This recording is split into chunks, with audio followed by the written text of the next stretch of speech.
sommes ici au château de Manuel de Locatel, à Conflans, qui est un château qui a été construit à la fin du XVIe siècle par la famille de Locatel.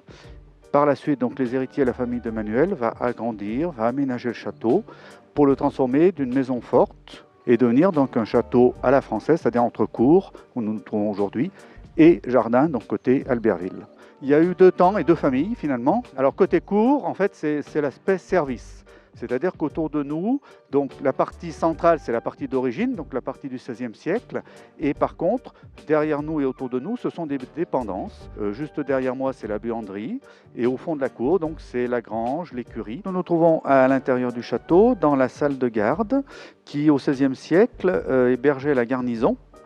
Au début du XVIIe siècle, quand la famille de Manuel s'installe, elle transforme la pièce en salle de réception, avec la création notamment de ce plafond, qui est inscrit comme monument historique et qui, depuis le XVIIe siècle, n'a subi aucune restauration. Ce plafond est très original parce que l'artiste est venu du Piémont et s'est inspiré d'autres modèles. La composition du plafond est assez intéressante, d'abord parce que les solives, les petites poutrelles qui sont donc entre les poutres maîtresses, sont en biais et représentent donc des nervures de feuilles.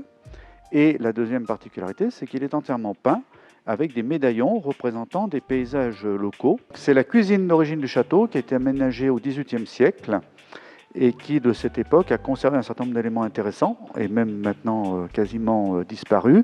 C'est ce que l'on appelle un potager qui permettait de laisser mijoter le potage ou de laisser les plats au chaud pour faire plusieurs services. Donc, un deuxième élément, c'est donc la cheminée qui témoigne effectivement que jusqu'en 1972, la cuisine a fonctionné. Nous sommes côté jardin, avec derrière nous la façade ouest du château, qui est en fait un résumé de l'histoire du bâtiment. On y retrouve l'ancien chemin de ronde, qui date donc de l'époque où le bâtiment était une maison forte.